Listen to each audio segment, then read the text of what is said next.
8절 마음이 청결한 자는 그의 청결함과 고결함에 대한 추구가 삶의 모든 영역에 영향을 끼치는 사람이다.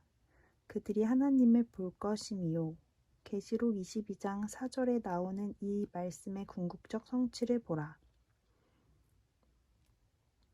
외적인 의식적 청결을 강조하는 유대교 전통과 대조적으로 예수님은 마음의 청결함이 가장 중요하다고 가르치셨다. 9절 화평하게 하는 자 하나님의 메시아적 평화 히브리어 샬롬 개인적, 공동체적, 총체적 행복을 촉진하는 이들은 그들의 하늘 아버지의 성품을 반영하기 때문에 하나님의 아들이라 일컬어지는 궁극적인 보상을 받게 될 것이다. 10절 박해를 받는 자란 믿음 때문에 부당한 대우를 받는 이들이다. 하나님은 자기 백성이 세상에서 하나님을 무엇보다 존귀하게 여긴다는 것을 보여줄 때 기뻐하시며 이런 일은 그들이 박해 가운데에서도 의를 위하여 담대하게 신실함을 잃지 않을 때 일어난다. 11절에서 12절 나로 말미암아 너희를 욕하고 박해하고 할 때에는 너희에게 복이 있나니 예수님이 반대와 박해를 경험하신 것처럼 예수님의 제자들도 똑같은 일을 예상할 수 있다. 제자들이 받을 상은 지상에서는 오지 않을 수도 있지만 하늘에서는 분명히 제자들의 것이 될 것이다. 선지자들도 이같이 박해하였느니라. 가인이 아벨을 죽일 때부터 역사 전반에 걸쳐 하나님의 백성을 대적하는 이들은 늘 있었다. 13절 소금 방부제, 양념 등으로 여러 가지 유익한 것처럼 예수님의 제자들도 세상에 유익한 영향을 끼친다. 14절 세상의 빛 예수님의 제자들에게는 아직 빛이 없는 이들에게 대한 살아있는 증거로서 자신 안에 천국의 생명이 있다. 15절 유대인 가정의 전형적인 등은 매우 작아서 최대한의 조명을 내기 위해 등경 위에 두었다. 16절 세상은 예수님의 제자들 그리고 오늘날의 신자들이 행한 착한 행실을 통해 천국의 빛을 보게 될 것이고 그 결과 하늘에 계신 아버지께서 영광을 받으실 것이다. 17에서 48절 율법과 관련된 메시아 왕국 17에서 20절은 예수님과 천국이 어떻게 모세의 율법을 성취하는지를 설명한다. 이는 산상설교와 실로 예수님의 사역 전체를 해석하는 열쇠다. 다음으로 예수님은 구약에 대한 올바른 해석 및 적용과 잘못된 해석 및 적용을 대조하는 6가지 대립명제를 제시하신다. 17절 율법이나 선지자를 폐하러 율법 또는 토라는 구약의 처음 5권을 지칭하는 반면 선지자에는 구약의 나머지 전체가 포함되며 그 모든 책은 선지자들이 쓴 것으로 믿어졌다. 완전하게 하려 함이라. 예수님은 구약 전체가 메시아에 대한 구체적인 예언뿐만 아니라 예수님의 위대한 자기희생을 고대하는 제사제도, 하나님의 참 아들이신 예수님의 삶을 예고한 이스라엘 역사의 많은 사건들, 예수님만이 완벽하게 순종하신 율법, 예수님의 삶이 예증한 행동 양식을 제시하는 지혜 문헌에 있어서도 예수님 자신을 가리킨다는 점에서 구약 전체를 완전하게 하신다. 예수님의 삶과 사역은 예수님의 해석과 더불어 구약 전체에 담긴 하나님의 의도와 의미를 완결하고 분명히 하므로 예수님의 천국 복음은 구약을 대체한다기보다 성취한다. 18절 천지가 없어지기 전에는 예수님은 모든 시대를 위한 성경으로서의 구약의 완전한 권위를 기록된 본문의 가장 작은 요소에 이르기까지 확증하신다. 1점으로 번역된 이오타 또는 히브리어 알파벳의 요드는 헬라어 알파벳에서 가장 작은 글자이며 이 획은 아마도 히브리어 글자들을 서로 구별하는 데 사용된 글자의 작은 획 내지 일부분을 가리킬 것이다. 없어지지 아니하고 구약은 여전히 신적인 증언과 가르침에 권위 있는 요약이지만 그 안에는 어떤 제사나 그 밖의 의식법 같은 어떤 요소들은 예수님의 사역에서 성취된 사건들을 예언 내지 예표했으며 따라서 이제는 더 이상 기독교적 행위의 모델이 아니다. 다 이루리라. 이는 예수님의 지상에서의 삶과 죽음과 부활을 통한 그리고 보다 완전하게는 예수님의 재림 이후에 있을 구약의 구체적인 소망의 성취를 가리킨다. 19절 이 계명은 구약의 모든 계명, 비록 그 가운데 많은 계명이 그리스도 안에서 그 목적이 성취된 뒤에는 다르게 적용되겠지만 이러한 구약의 모든 계명을 가리킨다. 랍비들은 가벼운 계명과 무거운 계명의 차이를 인정했다. 지극히 작은 것 하나라도 버리고 예수님은 가장 작은 계명과 가장 큰 계명 모두에 대한 준수를 요구하시지만 그 둘을 혼동하는 이들을 정죄하신다. 구약 전체는 하나님의 뜻의 표현이지만 이제 그 의도와 의미에 대한 예수님의 해석에 따라 가르쳐야 한다.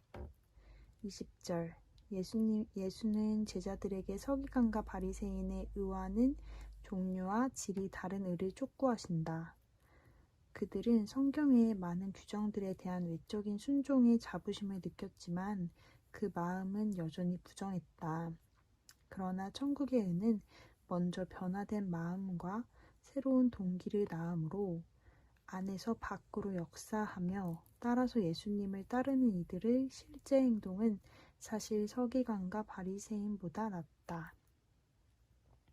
21에서 48절 이 구절들은 예수님의 구약 해석이 종교 지도자들의 잘못된 해석 및 적용과 대조를 이루고 있음을 입증한다. 예수님은 반복적으로 뭐뭐라 하였다는 것을 너희가 들었으나 라는 표현으로 말씀을 시작하시면서 구약을 교정하시는 것이 아니라 당시에 만연한 구약에 대한 잘못된 이해를 교정하신다. 21절 의도적인 살인은 6계명으로 금지되었고 구약 율법 아래서는 사형으로 처벌되었다. 살인 금지는 인간이 하나님의 형상으로 창조되었다는 사실에 근거한다. 비의도적인 살인에 대해서는 신명기 19장 4에서 6절과 19장 8에서 10절의 해설을 보라. 22절 노화는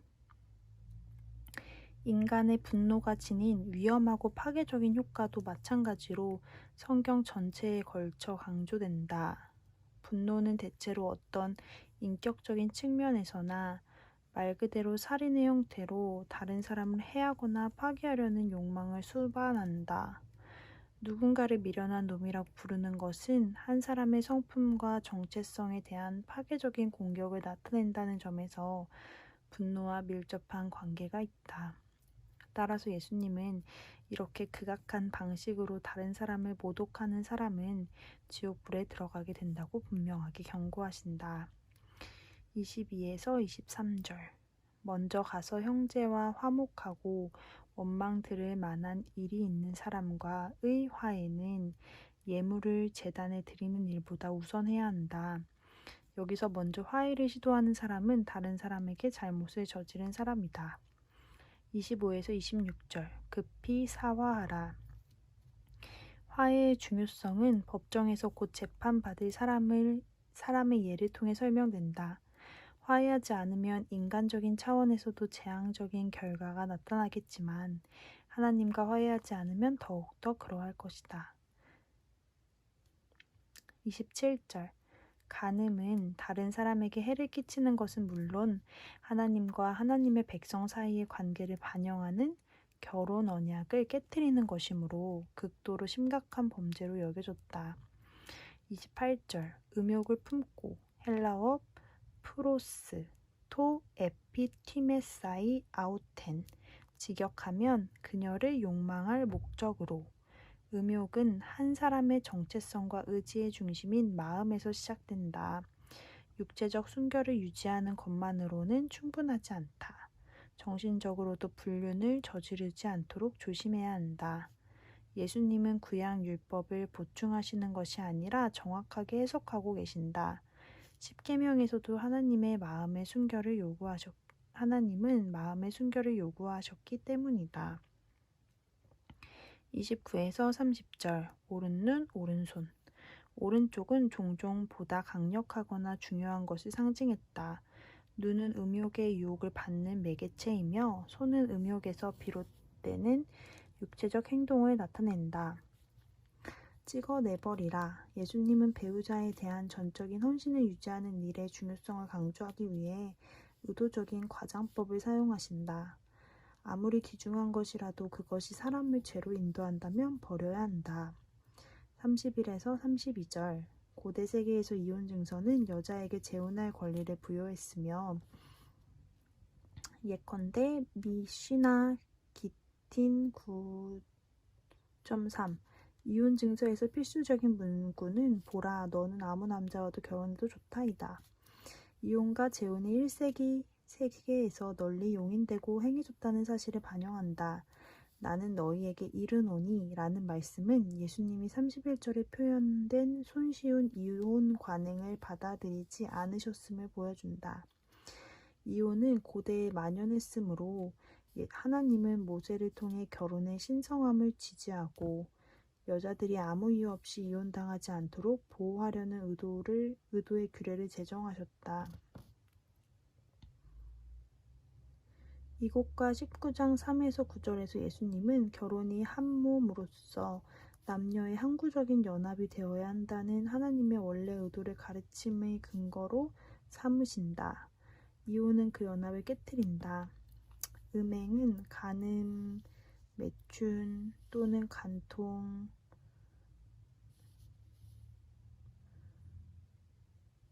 가리킨다. 성경은 어떤 종류의 혼의 정사도 금지한다. 음행한 이유 없이 이는 배우자의 성적 부정 때문에 이혼할 경우 그런 이혼은 도덕적으로 잘못된 것이 아님을 뜻한다. 그러나 남자가 부당하게 즉 아내가 음행하지 않았는데 아내와 이혼할 경우 남편은 이를 통해 그로 간음하게 만든 것이다. 일부 이혼당한 유대인 여자들은 수치 가운데 돌아가 부모와 함께 살기도 했지만 많은 이들은 재혼하려 했다.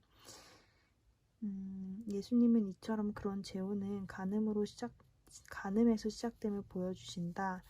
이혼은 하나님이 보시기에 정당하지 않았을 것이기 때문이다. 그러나 예수님은 남편이 그로 간음하게 한다는 말씀하심으로써 부당하게 아내와 이혼한 남편에게 1차적 책임을 물으신다. 누구든지 버림받은 여자에게 장가드는 자라는 말은 모든 이혼한 여성에게만 따로 적용되는 진술이 아니다. 그렇지 않다면 이는 예수님이 방금 하신 말씀 이유 없이라는 표현과 모순될 것이다. 이 진술은 오히려 예수님이 이 문장에서 이전에 언급하신 바로 그 주제를 계속해서 언급하고 있으며 따라서 그렇게 부당하게 이혼당한 여자에게 장가드는 자도 간음한 것이라는 뜻이다. 33에서 37절 맹세는 자신의 진술의 진실성을 보증하기 위해 하나님의 이름이나 그 이름을 대신할 만한 이름을 부르는 행위를 수반했다. 예수님의 제자들이 도무지 맹세하지 말아야 한다. 그 대신 그들의 성품은 그들의 말을 맹세 없이도 믿을 수 있는 그런 진실한 성품이 되어야 한다. 38절 눈은 눈으로 이러한 보복의 법은 하나님이 자기 백성 가운데 정의를 유지하고 악을 제거하는 수단이었다. 이 법은 부적절한 형벌을 방지하기 위한 의도가 있었고 개인보다는 국가, 기관에 의해 부과되었다. 39절 악한 자를 대적하지 말라. 예수님은 악과 싸울 때 정부, 경찰 또는 군인의 무력 사용을 금지하신 것이 아니다. 오히려 여기서 예수님의 초점은 개인적 몫을 추구하려는 인간의 보편적 경향을 금지하신다는 점을 보여주는 마태복음 5장 38절과의 대조를 통해 드러나는 바와 같이 개인적 행위에 있다. 누구든지 내 오른편 뺨을 치거든. 이 말은 손등으로 뺨을 치는 모욕적 행위를 묘사한다. 오른손잡이가 누군가의 오른편 뺨을 치려면 손등을 사용할 것이다. 치거든이란 말은 헬라어 라피조, 뺨을 치다, 편손으로 때리다를 번역한 말이다. 왼편도 돌려대며 뺨을 치는 모욕을 대갚아 주면 안 된다. 그렇게 하면 폭력이 확대될 것이다.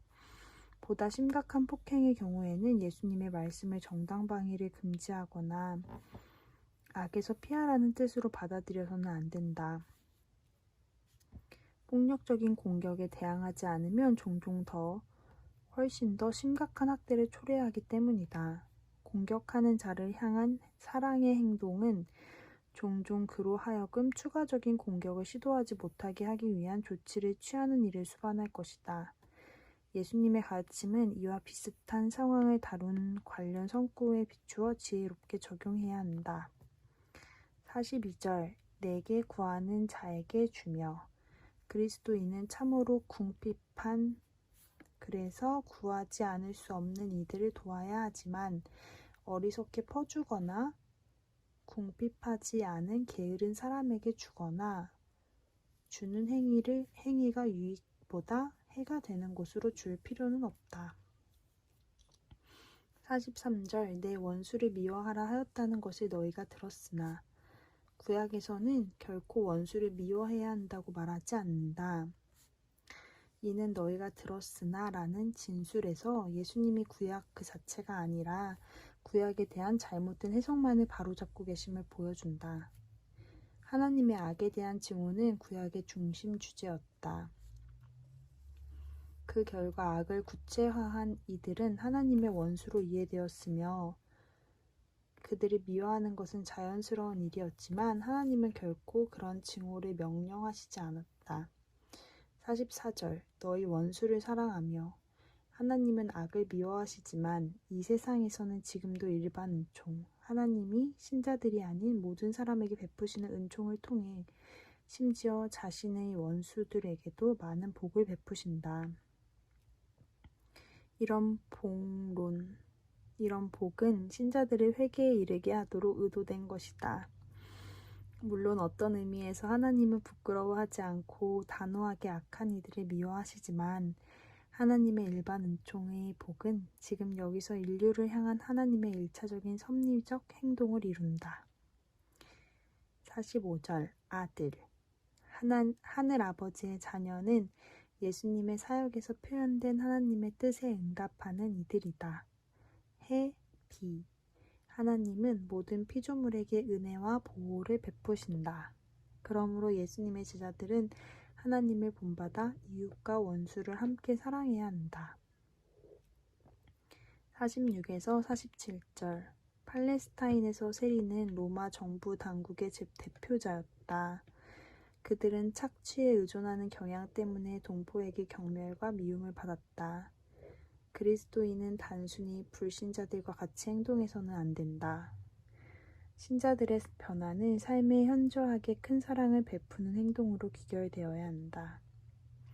48절 하늘에 계신 너희 아버지의 온전함과 같이 너희도 온전하라. 하나님은 자기 백성에게 자신의 뜻과 성품을 알리셨으므로 성경은 하나님 자신을 반영한 것이다. 그리스도인은 말씀과 일치되게 살려고 애써야 하므로 실제로 하나님의 온전하심을 추구하고 있다. 이 구절은 대조법 단락의 결론과 요약을 제공하며 율법과 선지서 전체가 예수님의 모든 제자들이 추구하도록 요청받은 성부의 온전하심 속에서 온전하게 헬라어 텔레이오스 성취됨을 보여준다.